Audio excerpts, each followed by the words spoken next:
Good morning प्रियो। आज का संदेश है पाप के विषय में बाइबल और हिंदू धर्म ग्रंथ क्या कहती है। बाइबल धर्म ग्रंथ पाप के प्रति अति कठोर है। रोमियो 6:23 में हम लोग देख सकते हैं पाप की मजदूरी मृत्यु है, एक ऐसा मृत्यु जो जीव को प्रभु से तथा ज्योति और जीवन से अलग कर देता है। दूसरे शब्दों में इसी का नाम नरक है। भजन संहिता 11:6 कहता है कि दुष्टों पर अग्नि वर्षा होगी तथा यशाया 48:22 में कहा गया है कि दुष्ट कर्मियों को कोई शांति नहीं। मुंडक बृंद उपनिषद 2:4 कहती है पाप फल नरकादिमास्तु, अर्थात पाप का प्रतिफल अनंत नरक है। गीता 16:21 में हम लोग देख सकते हैं नरक के लिए काम, क्रोध तथा लोभ, ये 3 द्वार खुले हुए हैं। गीता 16:16 में हम लोग देख सकते हैं जो अपनी अज्ञानता से भ्रमित है वे घृणित नरक में गिरते हैं। गीता 16:19 में हम लोग देख सकते हैं दुष्ट कर्मी असुरी लोग पाप योनियों में ढकेल दिए जाते हैं। जन्म जन्मांतर या पुनर्जन्म या बार बार जन्म लेने का सिद्धांत हिंदू धर्म से आने वाले हमारे मित्रों के लिए बहुत ही कठोर और पीड़ाजनक स्थिति है, क्योंकि इसमें मोक्ष अर्थात मुक्ति पाने का सीधा रास्ता नहीं बताया गया है, बल्कि 84 लाख योनियों में जन्म लेते रहने की संभावना बताया गया है। यदि प्राणी का एक योनि काल औसतन 10 वर्षों के बराबर हो तो संभवतः वह प्राणी 8,40,00,000 वर्षों तक पीड़ा और शोक की परिस्थिति में फंसा रहेगा। ये पुनर्जन्म का खेल जिसको सीधा मोक्ष नहीं दिला पा रहा है उसको 8,40,00,000 वर्षों में कई प्राणियों का रूप लेना पड़ता है। जैसे किसी जन्म में कीट पतंग बनता है, किसी जन्म में कुत्ता, पेड़ पौधे आदि का रूप लेता रहता है। यानी कि यदि आप हिंदू मत में हो और इस मानव जीवन में कोई अच्छा कार्य नहीं कर रहे हो, आपसे पाप हो ही जा रहा है, तो जान लो आपका अगला जन्म कुत्ते के रूप में या कीड़े मकोड़े के रूप में होने वाला है। श्रीमद् भागवत 8:15 कहता है पुनर्जन्म को दुखलायम शाश्वतम, अर्थात शोक दुखों का निवास स्थान बताया है जो अमरत्व तक पहुंचने नहीं देता है।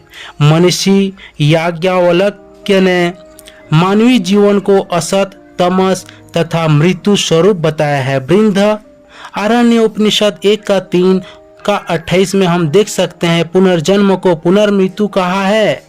तो दोस्तों हिंदू मत के अनुसार पाप का परिणाम अत्यंत भयानक और बहुत कठोर बताया है, जहां मोक्ष तक पहुंचना असंभव है। सिर्फ 8,40,00,000 वर्षों तक इस पृथ्वी पर दुख तकलीफ पाते रहना है।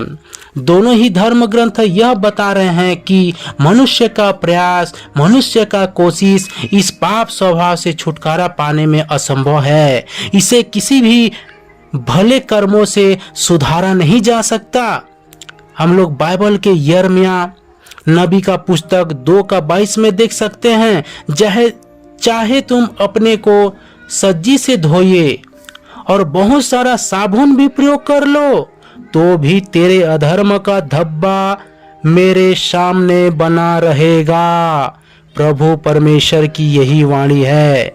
मुंडक उपनिषद 3:1-8 में हम लोग देख सकते हैं पापों के कारण जीवात्मा का परमेश्वर को पाना असंभव है। न चक्षुषा गृहते नापि वाचा नैने देव तपसा कर्मणा वा, न नेत्र न वचन न तपस न कर्म और न अन्य किसी युक्ति से वह प्राप्त होता है। आज इतना ही जान लो कि पाप का रोग पूरी तरह से असाध्य है। धन्यवाद धन्यवाद धन्यवाद मेरे परमेश्वर, हे मेरे खुदा बाप। आज की सुबह प्रभु जी जितना ये लोग ये संदेश को सुन रहे हैं मेरे परमेश्वर, उनका आँख खोलने पाए मेरे परमेश्वर, वो सत्य को जानने पाए मेरे प्रभु जी। और इंसान का प्रयास प्रभु जी उस पाप से छुटकारा नहीं दे सकता मेरे परमेश्वर। हे यीशु नासरी, मनुष्य व्यर्थ ही प्रयास करता रहता है प्रभु जी, उसका प्रयास व्यर्थ रहता है मेरे परमेश्वर। हे मेरे प्रभु जी, ये छुटकारा से पार निकलने के लिए प्रभु जी मनुष्य को प्रभु जी तू बुद्धि दे। ये संदेश को सुनने वाले हर एक प्रियजनों के लिए मेरे परमेश्वर तू अपने अनुग्रह को प्रकट कर मेरे प्रभु जी, ताकि उनका आँख खोलने पाए मेरे परमेश्वर और तेरे सत्य को जानने पाए मेरे प्रभु जी। यस मेरे खुदा बाप, ये संदेश को सुनने वालों को सामर्थ्य दे मेरे परमेश्वर, उनके जीवन में एक आशीष को दे मेरे प्रभु जी, एक सामर्थ्य को दे पिता, ताकि उनके जीवन बदलने पाए मेरे प्रभु जी, वो अपने आप को एक पवित्रता की ओर ले जाए मेरे परमेश्वर।